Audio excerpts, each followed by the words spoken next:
Welcome, everyone. Welcome to our Friday tea with the Abbess. That's me.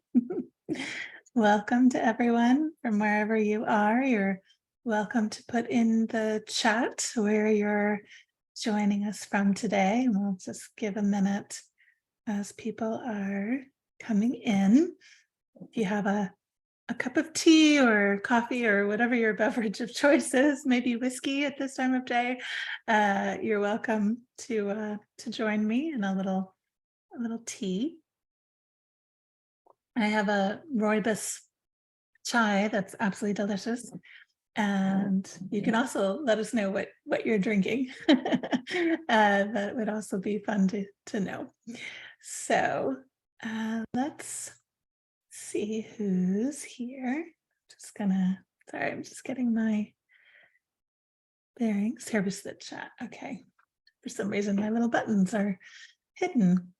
So I'm Christine Valters Painter, and I am on the west of Ireland in Galway City. I've been living here for 10 years with John, my husband, and our sweet little dog, Cerny, who many of you know. If you're friends with me on Facebook, you'll know that if you friend me on Facebook, you see mostly dog posts. So, and if you just follow the Abbey on the regular page, then you see more of our program posts. But it's wonderful to be here. And Melinda, our wonderful program assistant, is also here, and she's joining you from North Carolina. And I see we have Spain, lovely, must be nice there. Connecticut, Massachusetts, Montana, North Wales, Chile, Manitoba. We really do have people from all over. Lovely. Wonderful. Maine, St. Louis, great. California, Wisconsin, Surrey, UK, Washington. Welcome, welcome everyone. So this little event we started last month, and I thought it would be a fun way to just kind of hang out together for a little while informally for about 45 minutes. And because I can't pour you a cup of tea, I will offer you a little guided meditation when we get started. And then I'll talk a little bit about our upcoming programs. And if you have any questions for me about programs or about the Abbey in general, or existential questions, I'll do my best to answer in the time that we have. So with that in mind, yeah, wonderful. South Africa too, and London and Ireland. Wonderful, wonderful. Oh, so lovely that we have this gathering. We might even just take a moment to just put it on gallery view if you don't already have it that way. And just take a moment to look at all your fellow dancing monks and artists and pilgrims, and just, yeah, take a moment to take in some of the members of our community, feeling that lovely connection. Yes, little waves are wonderful. And yeah, so I'm gonna move us into a little time of meditation. So what I'm going to invite you to do first is to take some nice deep breaths. Breathing is one of our core practices here as a way of slowing ourselves down, of connecting to our bodies, bringing ourselves as present as we can, noticing distractions, just seeing if we can maybe tune them out or turn them off if possible. And just noticing your body right now, slowing yourself down. You're noticing if you could do anything to create a little more ease, a little more softening or stretching or shifting. See if your body wants to move just a little bit gently to create that opening. And then dropping your awareness with your breath into your heart center, into this sanctuary of the heart, the cave of the heart, the inner cell. There's lots of different ways that mystics talk about this place within us, which is really our interior sort of connection to the divine, our interior place where that divine spark shimmers and flames. And I also think of on this lovely Zoom temple, which, Zoom is a really tremendous gift in these times. And we can imagine that we are connected here, obviously by technology. We don't even have to imagine that part. We are, but we're also connected heart to heart, that when we drop into the sanctuary of the heart, we're actually moving into a place beyond the confines of space and time. So wherever you are right now, you're connected to the rest of us, whether you're listening right now or listening at a different time, that we feel that connection in that inner sanctuary of the heart.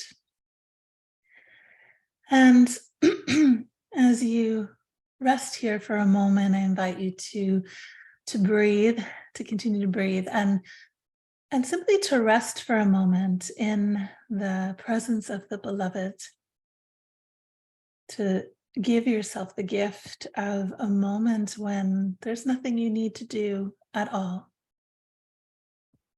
Simply to rest in presence, to rest into love.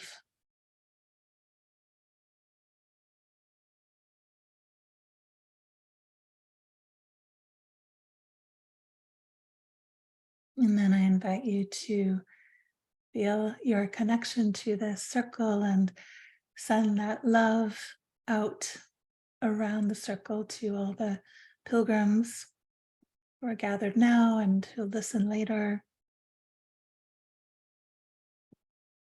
Wishing the highest good and ease and peacefulness for everyone who's connected here, in whatever way that might happen. And then bringing your awareness back to your heart, feeling yourself soaked in that love that's been showered out.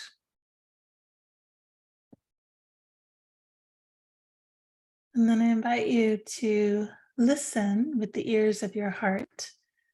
I'm going to read this poem. I'm going to read it through twice, and then I'm going to play a song that's inspired by the poem. So we're going to sort of move through some layers, sort of like an adapted Lectio Divina or sacred reading. And listen, right where you are in this moment, trusting that the reading will meet you right where you are in this season and moment of your life.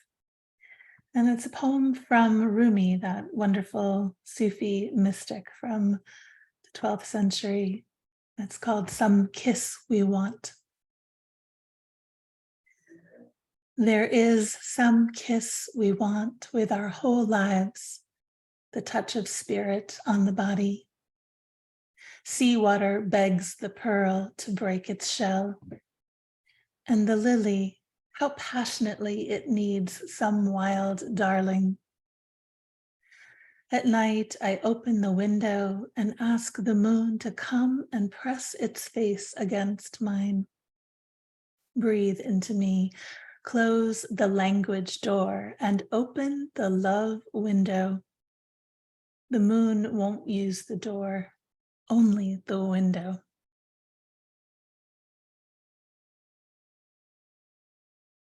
There is some kiss we want with our whole lives, the touch of spirit on the body.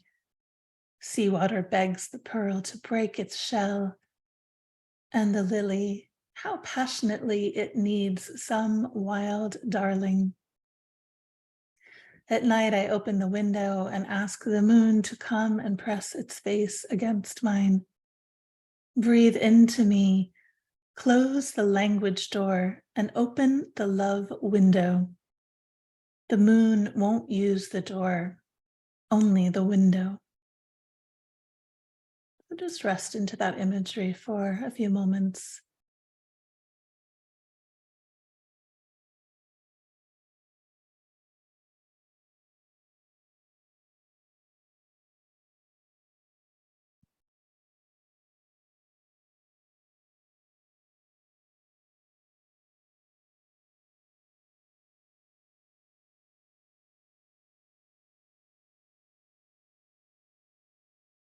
And I'm going to play a song that was written by Ana Hernandez, who's one of our featured guest teachers later this month. And she wrote a song inspired by that first stanza of the Rumi poem. And as you listen, ask yourself, what is this kiss that I want with my whole life, the touch of spirit on my body? What is this holy kiss that I desire? The mystics often use this language of intimacy and passion for our connection to the divine. And so let this song be a continuation of your prayer and your listening.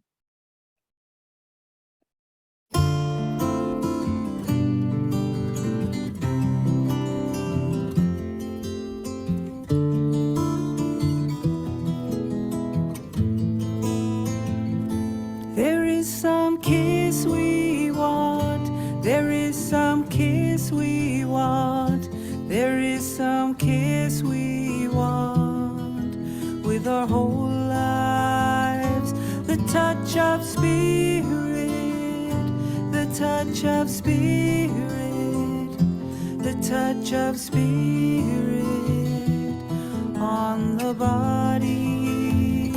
There is some kiss we want, there is some kiss we want, there is some kiss we want with our whole lives.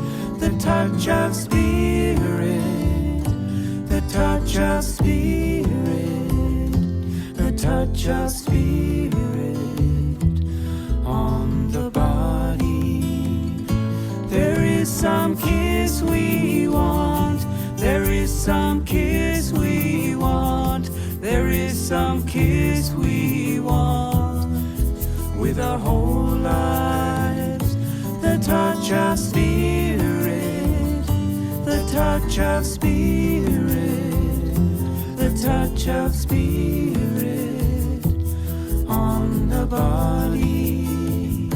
There is some kiss we want, there is some kiss we want, there is some kiss we want with our whole lives. The touch of spirit, the touch of spirit, the touch of spirit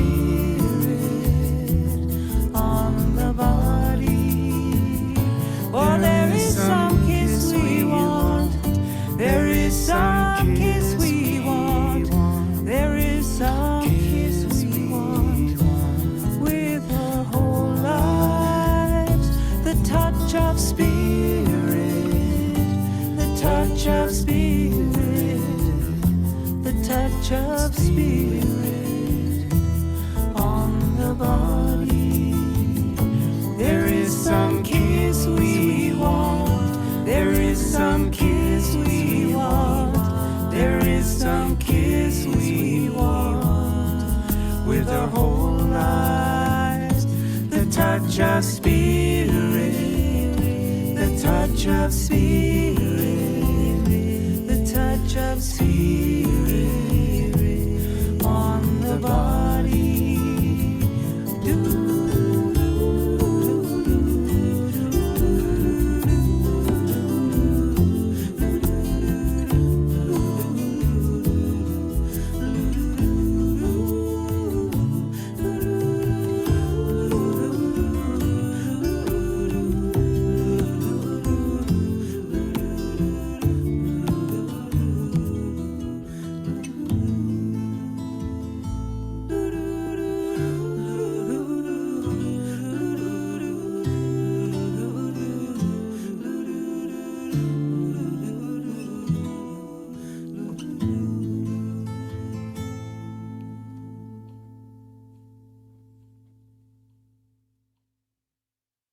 Just invite you to rest into the silence for a few moments, letting the song continue to echo within you.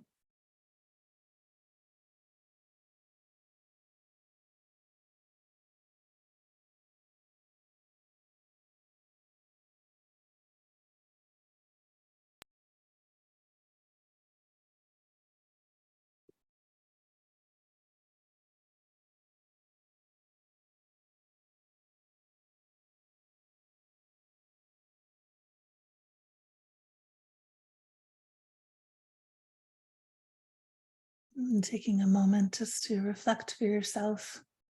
When you think about what is the sacred kiss from the beloved you are longing for, are there images that come to mind, phrases, feelings, memories?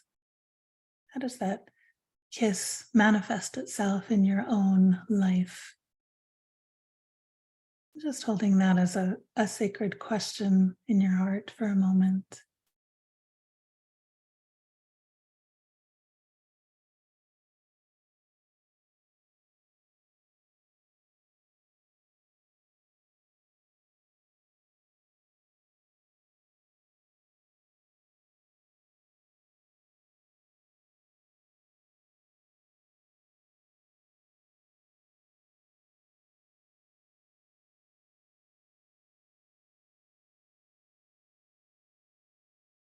I invite you, if you'd like to leave a little note in the chat. Maybe there's a line from the poem or song, or maybe there's an image that came to you in response to the prayer, to the question.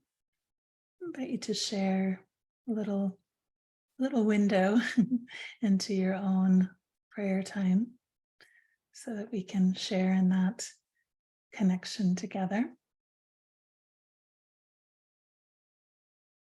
Close the language door and open the love window. Beautiful. Yeah, I love that image. I love the image of the moon coming in the window. Beautiful. Desire to dwell in the cloud of unknowing. Beautiful. Close the language door, open the heart window. That seemed to resonate with a lot of us. Fill me to overflowing with your living water. When I feel the energy of creative flow, yeah, that kiss of creativity, a newborn being kissed on the brow, resting in a nest. Beautiful images. The moon coming in the window to press itself against my face. The moon won't use the door, only the window. Opening my soul to love, my kitten's love bite. The moon would not take the door. A bouquet of wildflowers, a small stone emboldened with mica, welcoming shadows of the forest. What is the sacred kiss of the beloved you are waiting for? The one I believe I already have, the daily kiss of the beloved to continue opening up to the genuine within. Beautiful. So lovely. So many lovely images there. You're welcome to add more. And sacred circle of being the beloved, adoring the beloved together. It's the kiss I give my grandchild, that touch I felt when I first knew God loved me, always has, always will. I invite you to carry this question with you through the next few days. What is this sacred kiss from the beloved that you long for? And what are those moments when you're like, oh, I think I've just been kissed by the holy. What does that mean for you? Maybe carry that like a little sacred treasure with you as you move through your days. So I'm going to share some of our upcoming programs so you know what's happening here at the Abbey. We always have a lot going on, and then I'm very open to any questions you have. You can put your questions in the chat as we go, and I'll take a look in a moment. So one of my favorite things that I've been doing these last couple of years is our Lift Every Voice book club, which I lead with Claudia Lovemeyer, who many of you know from the book club and also some of her teaching here at the Abbey. And we are reading this month for March a book called A Brown Girl's Epiphany, Reclaim Your Intuition and Step into Your Power by Aurelia Davila Pratt. It was a great book to read, and she talks a lot about how to reclaim your intuition and how to really trust it, how to trust that voice as opposed to the sort of voices of the dominant culture and the church and so forth. So I think it will resonate with a lot of our artists here in the community as well. And of course, we have, if you go to our website and you click on book club, you can listen to our conversation with Aurelia, either on audio or video. So I welcome you to do that and support her by purchasing her book. And then this month, we have several monthly events. Contemplative Prayer Service, Simon and I are leading this coming Monday. And our theme is on the Transfiguration, because one of the readings on Sunday is the Transfiguration, and I love that reading. So we're going to invite you more deeply into that contemplation. And of course, Simon will be providing his beautiful music. He'll also be leading his Taizé-inspired sacred chant on the 20th. Lots of beautiful Taizé music, as well as some other chants. And then Centering Prayer, our wonderful Therese Taylor Stinson, who led this beautiful retreat on Harriet Tubman for us last Saturday. Therese will be back this month again with Centering Prayer on March 22nd, which I believe is the first day of Ramadan, I think is what we determined. So it's a lovely connection there. And then our wonderful Melinda, who's not only our program assistant, but also a gifted yoga teacher and weaves in her yoga practices with monastic themes. So if you're intrigued, I encourage you to join those. And then we have some special events. As I mentioned, Ana Hernandez is coming as a guest teacher. Some of you came last month when we had Melanie DeMoore, who was wonderful, for an hour long on a Monday. So we're going to be doing something similar with Anna, and she's going to be leading an hour long sort of experience about sound as prayer, songs and mantras for the way. So she teaches a lot of chant, music, and song circles. So it'll be a lovely time to gather together to sing. Then I'm leading a retreat on Saint Benedict, and one of my favorite of the saints, being a Benedictine oblate myself, on the theme of this. One of my favorite lines from the rule is the inexpressible delight of love, and that's part of our Mystical Heart series, but you're welcome to join us just for that retreat, and that's on March 18th. And then on March 27th, we have the wonderful Nikki Grimes, who's a fabulous poet, who's going to come and give us a poetry reading on Monday, the 27th. So, and all of our events are always recorded. So if you can't join us live, you can always participate later. And then just a reminder, as always, about our prayer cycles. We've been putting the link in our daily emails to whatever prayer cycle we're praying together as a community each day. So we now have 4 weeks. So basically each month we're moving through all 4 of our prayer cycles. And we're currently at work on our 5th prayer cycle, which will be out later this fall on Angels, Saints, and Ancestors, which I have a book coming out called The Love of Thousands, which will be published in September. And there'll be a course connected to that, and of course a prayer cycle. So that's some of what's coming. And yeah. So I wonder if there are any questions or suggestions or just comments in general about the contemplative life. It's a little chance for us to be more informal than when we're in a course where we're maybe thinking specifically about certain things. So you're welcome to put that into the chat. And let's see. And actually, if anybody wants, also would prefer to contribute their voice, I also set it so we can unmute if anyone wants to unmute and ask a question or make a comment. That sounds amazing. I look forward to your book in the course of this September and beyond. You're very welcome, Una. I love the art in the background. Can you tell us a little about it? Yes, beautiful. I love your new background and having links to the prayer cycle. Wonderful. Yeah, so you might notice if you're a keen observer that we recently repainted our apartment. Well, we didn't. We had a lovely, lovely Irishman do it named Liam, who was great to work with. And so there's a teal wall behind me, which is also the color of our bedroom, which I really love. And then the other walls are kind of this soft gray. Anyway, the art right behind me is Amanda Clark, who is one of my favorite artists. She's a British artist, and she does a lot of animals and kind of fairy tale imagery, and she's one of my favorites. And the piece up here is a commission that I did from, it was actually the first time I asked Marcy Hall, who's done all of our dancing monk icons, the first time I ever asked her to paint anything. So this must have been like 15 years ago, in honor of two of our dogs who had died. So the white dog there is Duke, who is our part polar bear, part luck dragon. If you ever saw The Neverending Story, you look just like Falcor.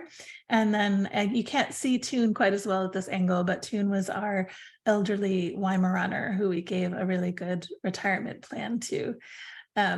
So those are some of the things. And the cloth here is actually new, and I got it from a woman artisan in Latvia because I have Latvian roots and I love some of the Latvian artistry and symbolism.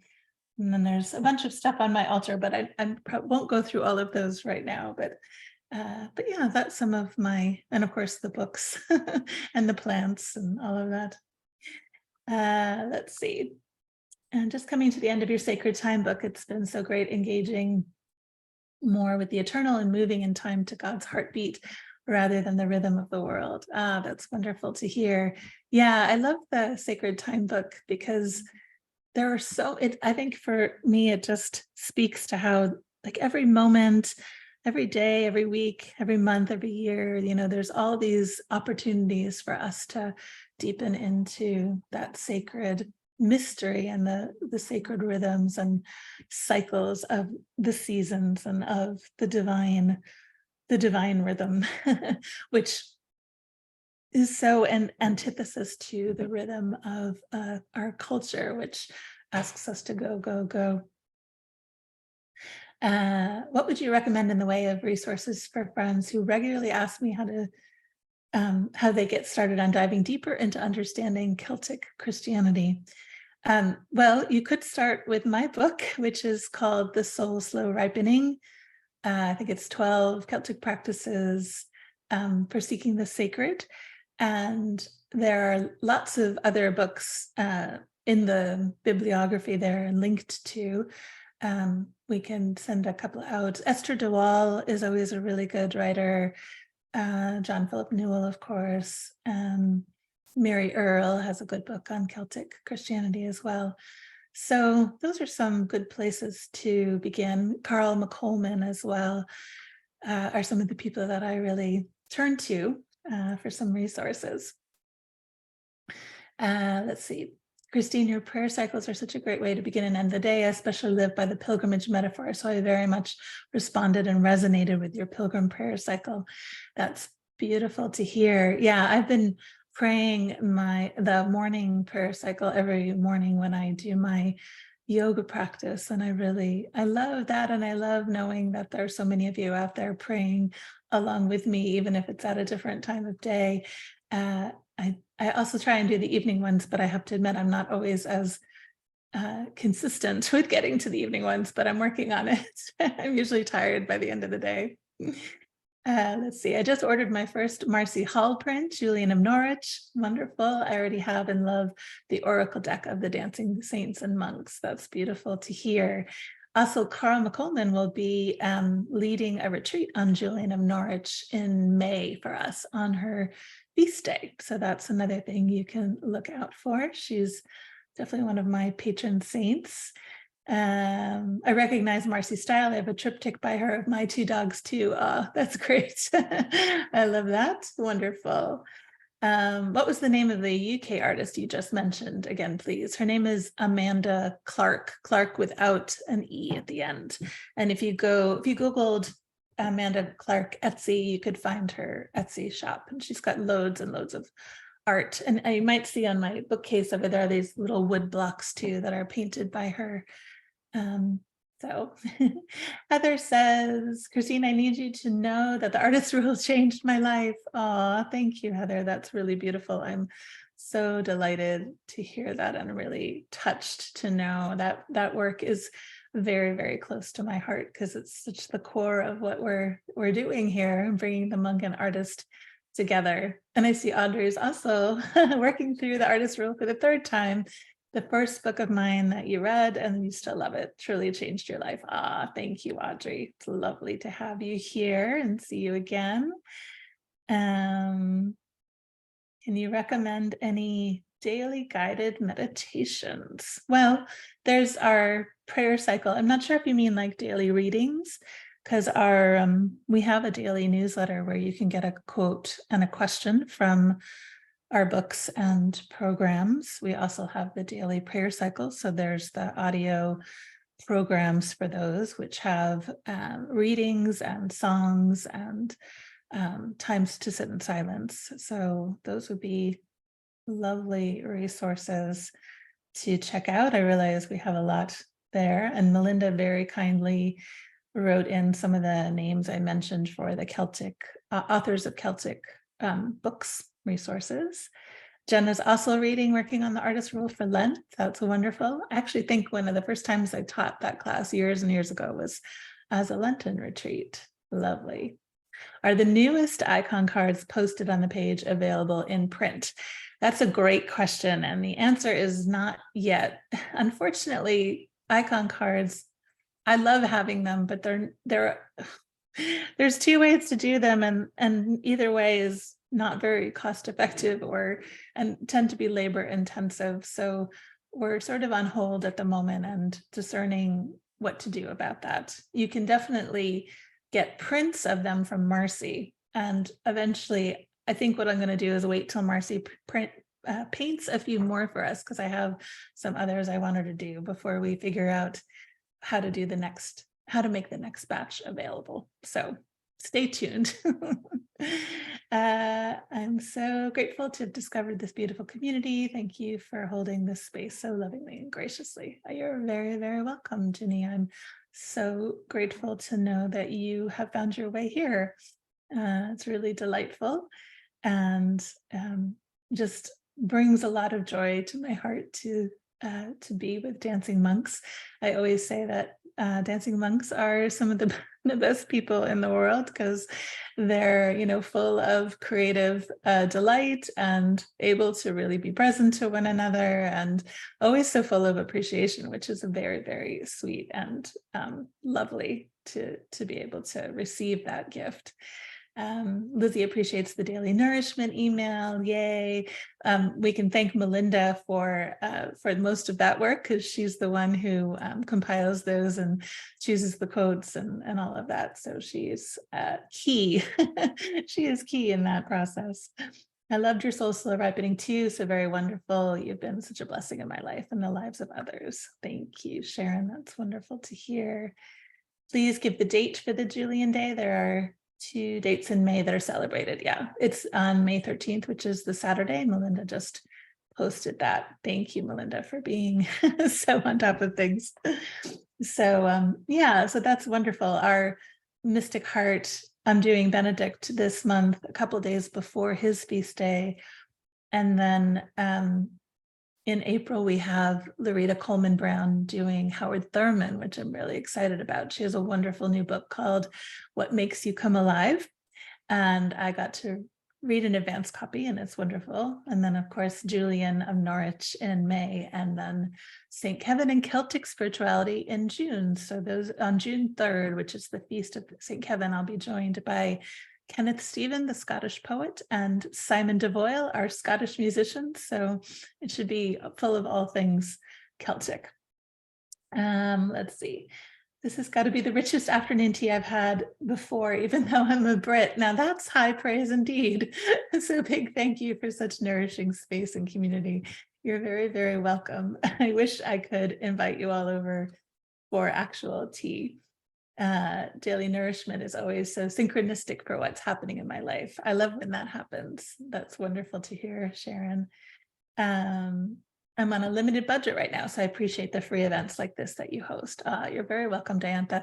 And also know that the retreats that we do charge for, we have a sliding scale, but even if the lowest fee isn't accessible to you, you can always email Melinda and ask for more of a scholarship as well, because we do really value making things accessible while also being able to pay our bills, like our rent and food and all of those kinds of things. So it's a dance, but we seem to be doing fine in that end. So please know that you are always most welcome to any of our programs if you are feeling the nudge. And it's lovely to be able to offer some free things too. So any other questions, comments, wonderings before we move towards our closing poem? I'll just give you a moment. Should say that we've been going for about 15 years now, and we've been doing online retreats for probably about 12 or 13 of those years. So I'm grateful so much for this space of connection. And June says, your necklace is lovely. Is there a story about it? Thank you. It's funny, there's a Latvian jewelry store in the main square in Riga called Baltu Rotas, I think is how you say it, Baltu Rotas. Anyway, I love their jewelry. My earrings are from there too. These are actually roses, and I have a great love of rose as a healer of the heart. But anyway, most jewelry I wear is actually from there. You can order from them and they will ship to you. But I have actually been to the shop a couple of times too when we went to visit Latvia, which is my father's line ancestry and a beautiful, beautiful country. So I like to support the artists there. Great. So thankful for your ministry. Thank you, Charlene. Would like to wish you well. As you've mentioned, a few health issues in your communication, so sending you wellness wishes. Thank you, Lizzie. I very much appreciate that. Yeah, I'm still have some health struggles that have been kind of ongoing for this last year, and I'm grateful to have a lot of support in doing this work, and I'm grateful to have a slow rhythm in my life so that I can really replenish and nourish myself, and then I can have the joy of joining you like this. So I appreciate very much all the prayers and blessings and lovely thoughts. So thank you everyone for that. All right, well, let's see. I'm gonna share our closing poem, and this poem I chose because it's from Nikki Grimes, who is going to be a guest poet giving a poetry reading on the last Monday in March for her new book called Glory in the Margins. And this is one of her poems that I really loved when I found it. It's about poems. I am hardly ever able to sort through my memories and come away whole or untroubled. It is difficult to sift through the stones, the weighty moments, and know which is rare gem, which raw coal, which worthless shale or slate. So one by one, I drag them across the page, and when one cuts into the white, leaves a trail of blood, no matter how narrow the stream, then I know I've found the real thing, the diamond, one of the priceless gems my pain produced. There, I say, is a memory worth keeping. So thank you so much, my friends. And we will be gathering with Nikki for her poetry reading on March 27th. March 31st, we'll do our next tea with the Abbess. So we're not going to do it the following Friday because it's Good Friday and Claudia Love is actually going to lead a morning pages or writing with grief workshop that day. So I'll do it on March 31st instead. And so I'll look forward to seeing you there and to seeing you at some of our other events. And I just wish you lots and lots of blessings. May the kiss of the beloved come generously and with ease and with joy, and may it surprise you in all of the quiet moments and the noisy moments of your life. So much love and blessings to you all. So grateful for all of you.